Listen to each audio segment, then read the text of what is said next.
Aujourd'hui, cap sur la Suisse. J'ai eu la chance d'être installée près du lac de St-Moritz et il faut admettre qu'il y a pire comme paysage. La neige avait déjà commencé à s'installer, mais il faisait encore plutôt doux. Jour après jour, j'ai pu observer une fine couche de givre venir se poser sur l'eau, timidement d'abord, puis s'étendre jusqu'à recouvrir entièrement la surface du lac. Et pour finalement pouvoir marcher dessus. C'était un spectacle vraiment incroyable. Au-delà de cette vue, j'ai pu assister à des activités inédites pour moi. Du snow polo, des courses de voitures, et puis on a aussi fait du patin à glace sur le lac. Après ça, il m'a pris l'idée folle de grimper tout là-haut pour admirer St-Moritz depuis le sommet. À la moitié du parcours, je n'en pouvais déjà plus. Mais une fois arrivé en haut, j'ai compris pourquoi je m'étais donné tant de mal. Après l'effort, le réconfort, direction le Corvatsch pour savourer un moment bien mérité.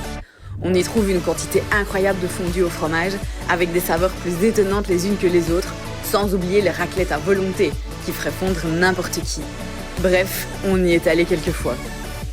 En parlant de réconfort, notre QG était l'Odinella, un espèce de petit bar caché dans le fin fond d'une pizzeria. Un soir, j'ai eu l'idée de merde d'offrir un verre à mes amis. 3 ginto et un vin blanc, 72,95 €. Bref, là-bas, l'amitié coûte cher.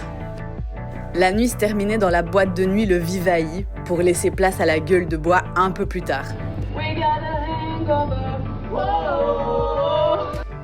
Mais quitte à être mal, autant l'être avec une vue. Qui dit St-Moritz dit Bernina Express, magique. Ensuite, animation à Corviglia, musique et boissons au milieu des pistes. Petit tour à Silvaplana, son lac est juste incroyable. Malheureusement, j'ai perdu toutes mes photos et j'ai pas su aller rechercher celle-ci en story. J'ai pu faire encore quelques trucs avant de reprendre l'avion. Post cocktail au Albana Hotel et Arsa Lodge. Ah oui, j'ai appris à dire stronzo en italien. Après plus de 10 ans, je suis remontée sur des skis. Bien entendu, on est resté coincé sur le télésiège, sinon c'est pas drôle. Mais ça m'a réconciliée avec les sports d'hiver. Le temps est venu de s'en aller et comme d'habitude dans ma vie, rien ne se passe comme prévu. Le taxi qui devait me prendre à 9h n'est jamais arrivé. J'ai donc dû trouver une solution express pour rejoindre la gare et évidemment, j'ai manqué mon train numéro 1. J'ai pris le suivant, mais j'ai raté ma correspondance. J'ai encore pris celui d'après, mais évidemment, tout s'enchaîne. J'ai attendu la navette pour l'aéroport qui n'est pas passée. Grosse angoisse, elle finit par se pointer à 19h19 et mon avion est prévu à 19h45. 19h34 au terminal, bref, les portes sont déjà fermées, c'était le dernier avion possible pour rentrer chez moi.